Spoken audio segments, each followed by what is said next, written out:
Welcome to the Bookworm Bindery with Cathy-Lynn. We are on the 8th part of the Mermaid Junk Journal. And today what we're doing is we're going to be putting in some pockets. Part of this is just left over from another project I used in the book. So extra little piece of paper. It's sand. I think it's perfect. We're just going to make a little pocket that goes out of that. And then I had some of these pictures cut out, and I have a massive amount of these little, I don't even know what they're called. I do know what they're called. I just can't think of what they're called right now. So they have 4 prongs. They're meant to go through fabric, or I suppose anything else you want to do your craft with. And I have them in silver and kind of an antique brass. And I am looking to use them up because this container originally had 500. Yeah, that's crazy.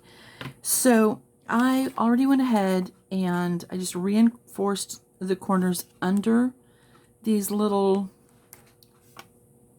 metal pieces with just a piece of Scotch tape because it tore through in this corner. But this will end up being stacked lightly, so this will be a pocket in here, a pocket in here, and then a pocket in here. Something like that. Like this. So maybe I was doing it this way. I don't know. We'll see. We'll find out. And then I had just a bunch of pictures of seashells. So I made a little envelope here. And then these will be pockets. So kind of threw those together. So we're going to go ahead and get these glued up and put in the book.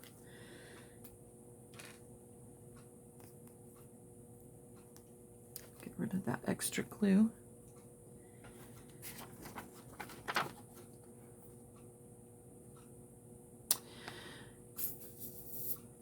There we go. I also have an altered paper clip that I'd like to do, and tactical error here. I did want to come in and around that curve, but I did not want to come up this curve. I needed to keep that so that it'd be a nicer sized opening. Okay.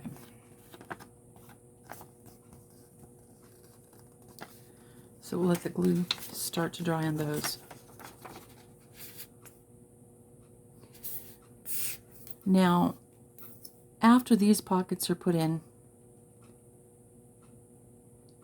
then the next video will be stenciling and a few stamps, stamping.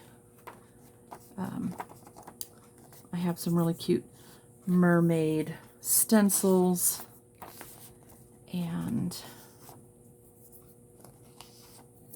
I want to get some of those put in. Okay, there's that one. One more.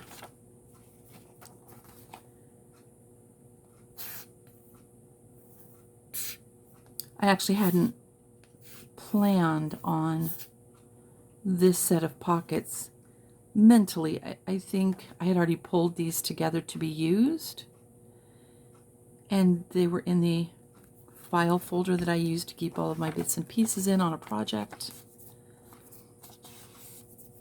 And I don't want to say I forgot them.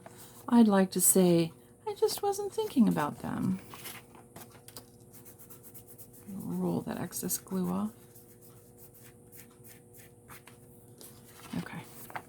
Okay, we're going to let these kind of sit there and dry a bit, and then let's look at this. I think I need my blue brush and my blue ink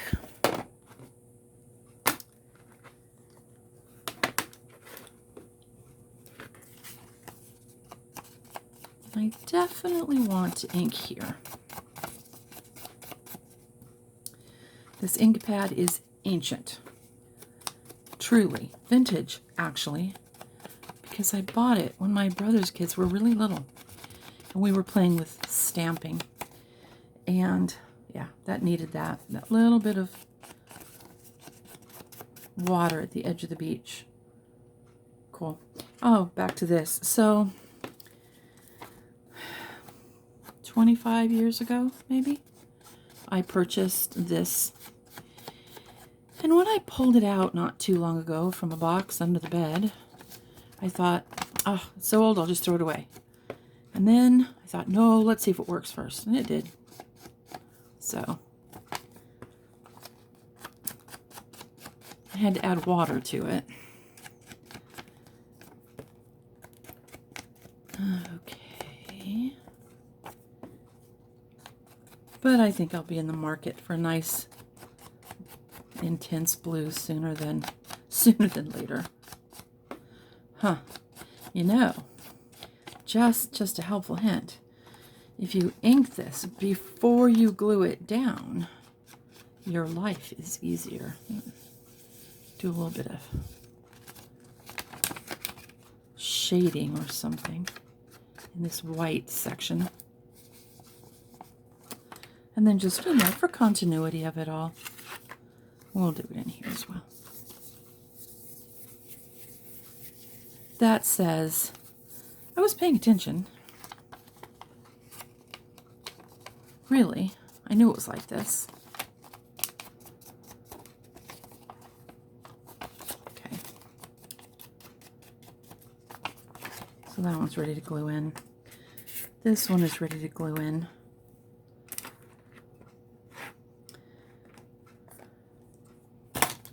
Well, let's not knock things over. Although I don't know, it might be fun. Okay. So when we're looking through this journal, trying to look at this and place the pockets and the tucks fairly evenly through. And so we have 1, 2, 3 pockets in that part. We have this great big long one in the second half of this signature.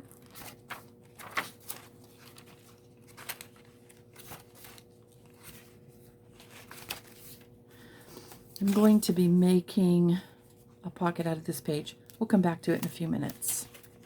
And then we have this edge pocket, but we have actually moved into the second signature. So let's go back to the first signature and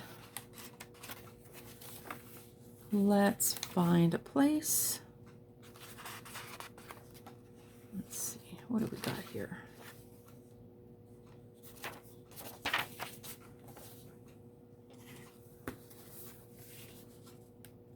Should put the sand down in here. Okay.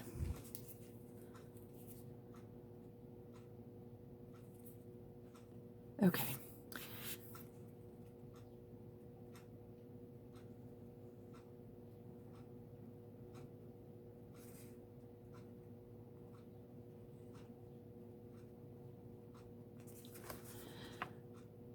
Apparently, I don't have a lot to babble about today. Thinking about the projects that I want to work on next.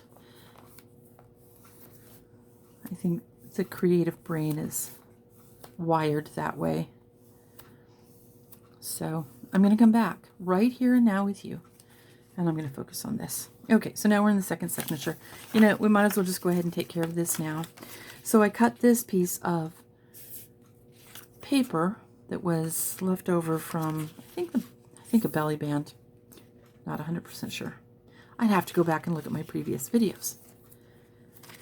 Okay, so this is simply going to cover the Home for the Holidays title on this sheet music. And why I'm going to do that in a second will make sense. Or why I'm going to do that will make sense in a second. take those words and arrange them the way that work for you. Okay. Slip this in here along this edge. Because it's an edge, it's very possibly gluing itself to the page on the other side, but so far no.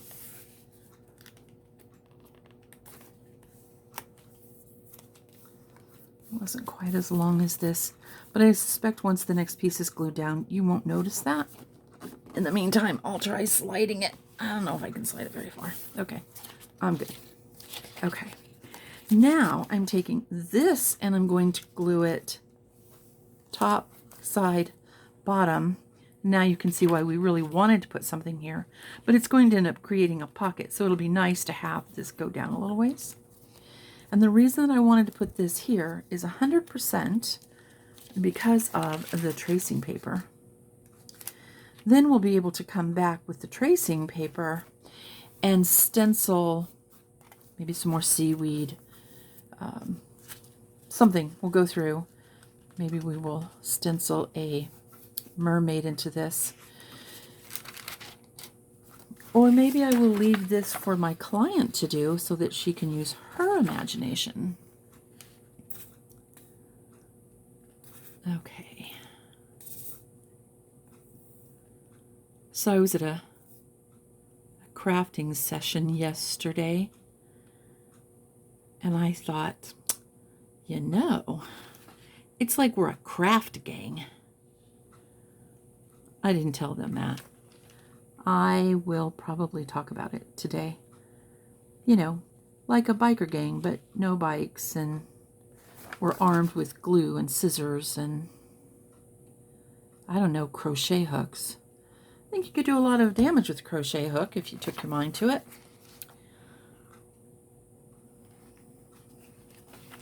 Okay. So this, right along here, up along here, over here, lift, separate because, glue.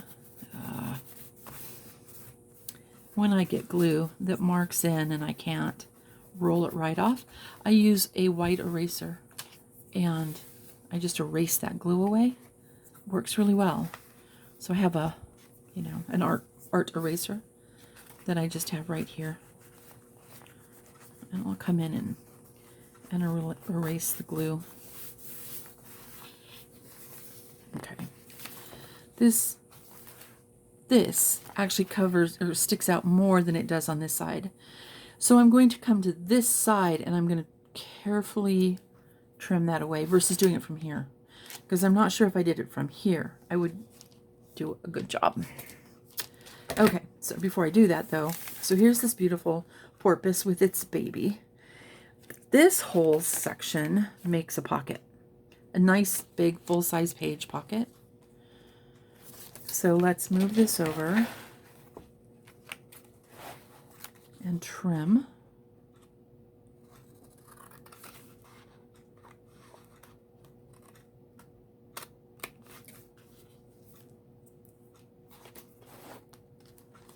It's not the best angle in the world.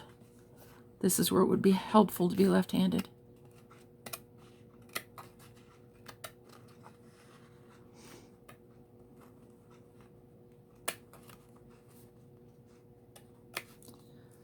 Okay, that should do the trick.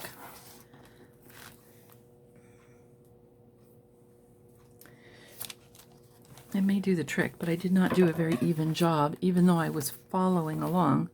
So now I'm going to carefully do it from here. I'll show you. Yeah, that's right.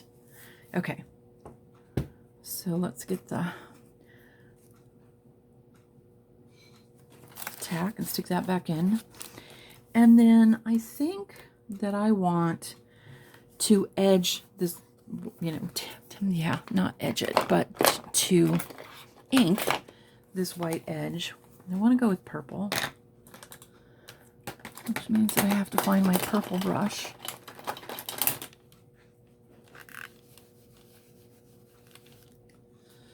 And I'm going purple because this is outlined with purple. May not be the same purple, but it's going to be purple. and a different shade of purple will just add richness and depth. Yeah, that's it. That's what it's doing.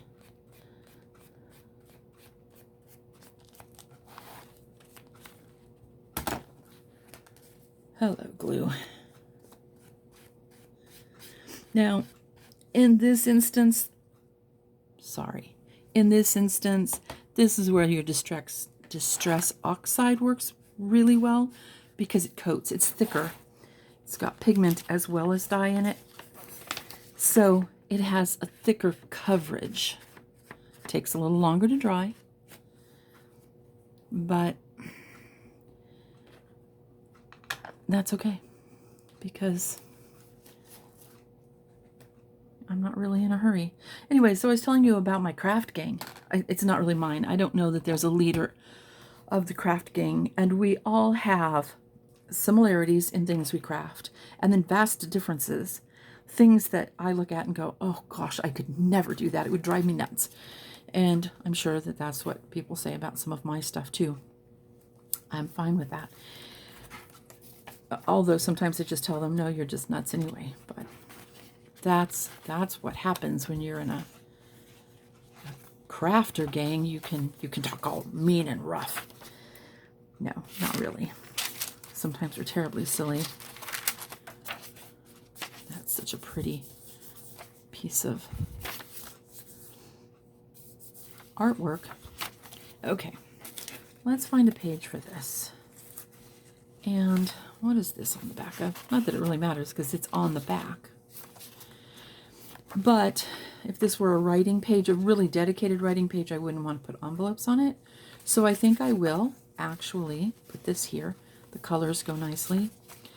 Because I have two with black backgrounds and one not, I want to put the one not in, oops, the middle. And I have decided that I do want to put this like that. The other thing I'm going to do is I'm going to move this all the way down to this edge, the corner right here. That's going to allow me to move these down a little bit. And what's important about that is it means that when you put something in its pocket, it can be sticking out enough that you can actually get it. The other thing I may do is cut a thumb notch in this one. I don't want to do that to the other two. But if I cut a small thumb notch here, it'll make it a little bit better to pull out whatever it is that you have tucked into there. I do this by eye. I don't measure. Sometimes I measure. Sometimes. That wasn't too bad today. Just got white. So really, it's not going to show up much on the black. It shows a little bit. Mostly what I'm doing is I'm just taking care of the white cut edges of the paper. Okay. Dry. All right. Glue. Oh. You need this from the top to the bottom so that the one below it overlaps it and doesn't close off the pocket. So let's start with this. You can see, I think you can see pretty well here, the little pokey things that have gotten folded down. I reinforced the back of them with the tape when this one came through because I was like, let's not do that again. So I could have used brads, the split pin brads, but I really want to get rid of these things. And I think they look pretty much the same from the front. I think you look at that and you don't necessarily see that it's not a brad. Okay, bringing that right into the edge.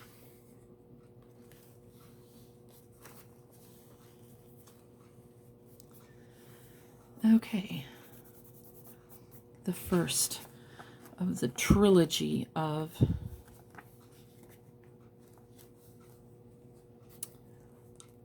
shell pockets. Okay.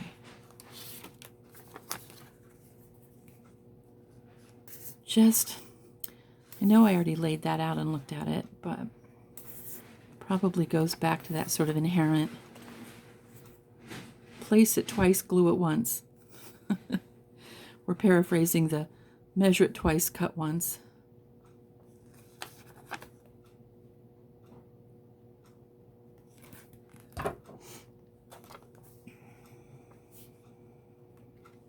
Okay. Do want this to come around here. Glue it down. And then you can't see where the hole is in this one because I covered it. No, the plan was to cover it all along, but now you can see how it works. Okay.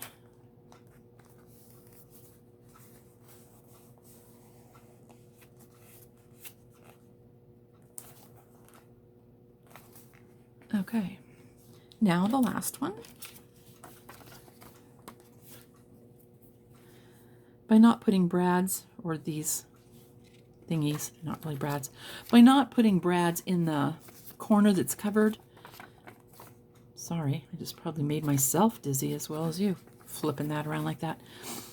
It cuts down on the bulk, and it means that it's easier to slide things in and out of these pockets. As much as I would love to use up 500 of these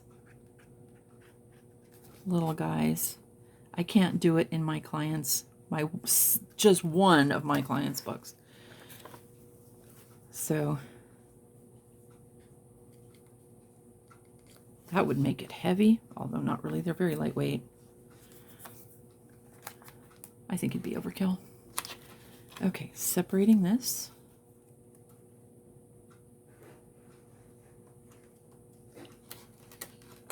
Move this up a little bit because it is actually off the edge of the book. There. So while I do have some mermaid things, I have a lot of seashell things. Ah, that just tore. Okay, we're going to glue it down. We're going to hope it stays. If it doesn't, we'll do something else.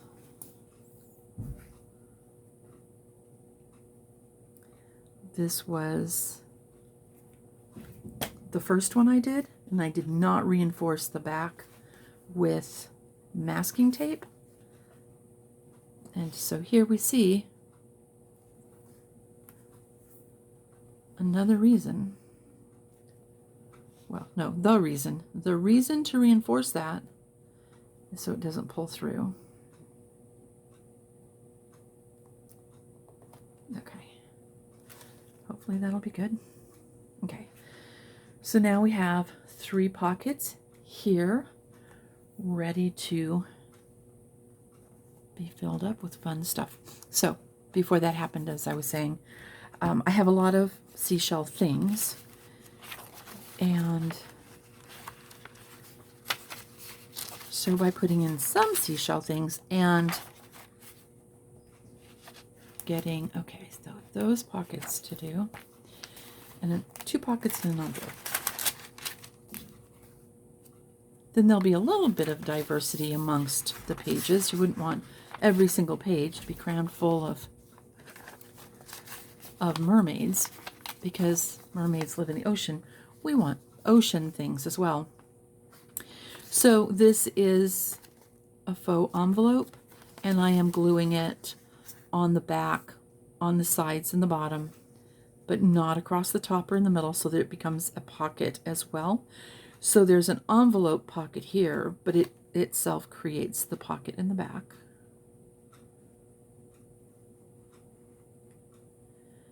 I do that a lot. I find that providing the option, do I want to do that here? Yeah.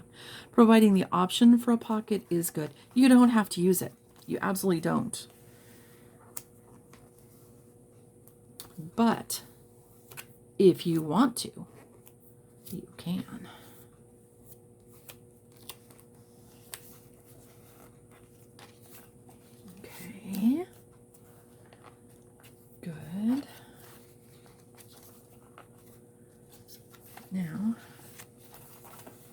press it from the other side. This curve here made it a little difficult. Okay, good. So there is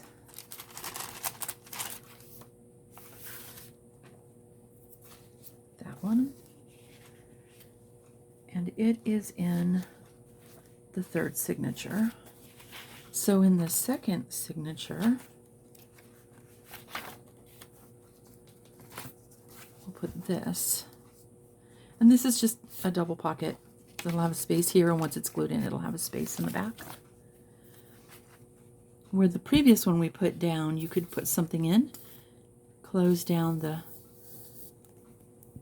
hello, thank you, close down the flap and put something in it that maybe you just don't want visible to the person flipping through looking at your creation.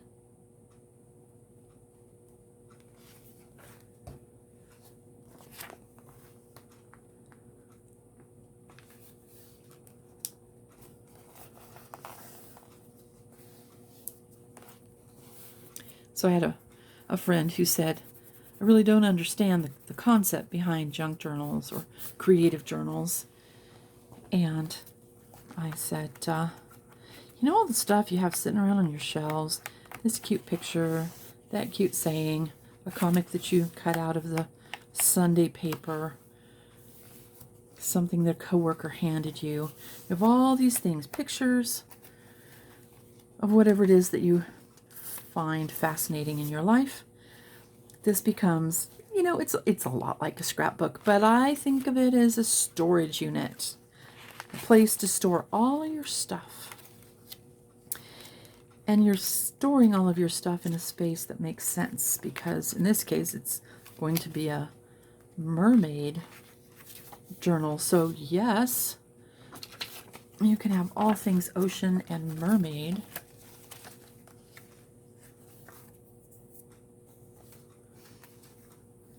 Because of the way that this style of book gets put together. In this case, this particular journal has 3 signatures, but it's easy enough to divide it mentally into 6 sections, because each, sorry about that, each signature has a center that's quite discernible. It's not easy to see in more modern style bindings. And by mild modern, I mean really since the 1600s. But besides that, it means that if you were just all things fantasy, you could have in your first section, it could be about mermaids, and in your second section of the first signature, this could be, you know, all things witches. And then in your next section, or your next signature, in the first section, you could make it all things werewolves, and then all things witches, and just be able to have all of your mystical and mythical things together. Okay, we got that done. I'm almost ready to wrap this up, but I do want to throw together a decorated or hidden, or whatever word you want to use, paperclip. So I am starting with my paperclip. I put the longest side on the back. That's the outside part. I'm going to go ahead and glue this silver fishnet on. I don't think that when they made it, they were thinking it was going to be a fishnet. But for this book, it's definitely a fish, a fishnet. So on top of this, I'm placing stamps. And I'm using stamps from Australia. Australia has a lot of nature stamps, and this particular series Well, I don't suppose so. I think this was a series. This is very different. But we have a seahorse, we have a lionfish, and we have a turtle. And I thought this would make a nice little combination for an altered paperclip or a decorated paperclip or whatever you like to call them. Okay, that was extra. I don't need it right now. I'm going to put this in the middle. So what's happening, actually, let me just throw a little bit more around the paperclip, is I'm gluing the paperclip to the back and to the seahorse stamp because it's huge. The postmark says Eskdale, maybe Victoria, and then, I don't know, and then it was sent on July 16th, the 16th of July, June, 16th of June, 2008.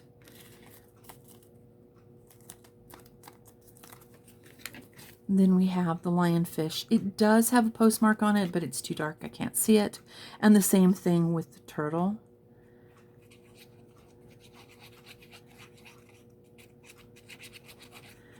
And these stamps were just cut off of the envelopes. I most certainly could have steamed them and peeled them off. Ah, wait, don't go up that high.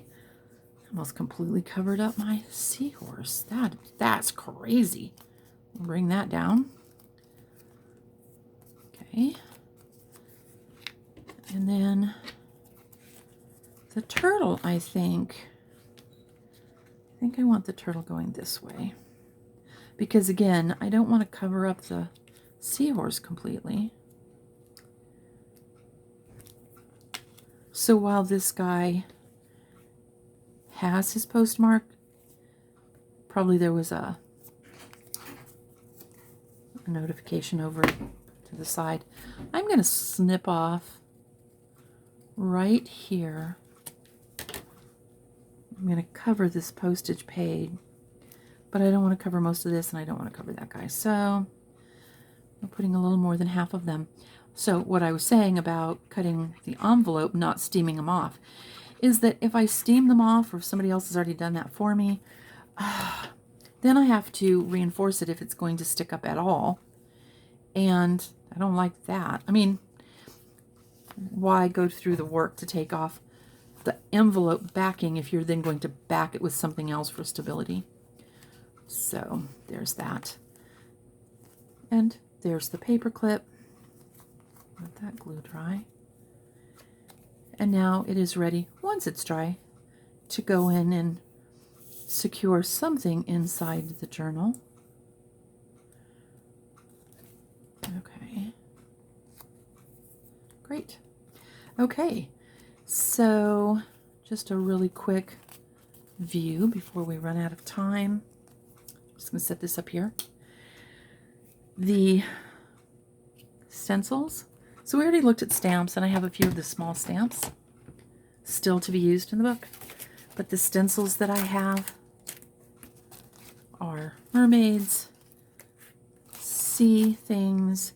I was thinking I would put this in kind of very faint in the background, and then put maybe a darker scene over it. So maybe put this in a tea dye or antique linen, so that it's there, but it's not the main focal point. Okay, it's getting hard to see these. I'm not putting these all in. I'll go through. I picked out all of the nice ocean ones and the mermaid ones, of course. And I thought, well, I'll go through now that I have this out, and I'll pick. So like this one could be nice to go over a background element. This one could do that as well. So that's what's happening next. You're going to have to come back and check out the 9th video. The 9th video will be the second to the last.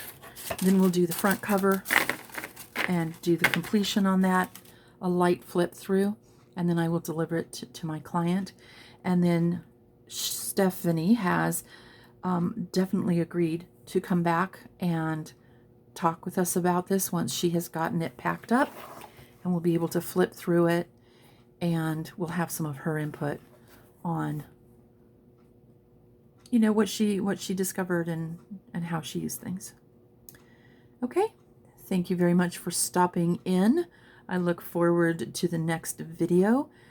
Have a good time.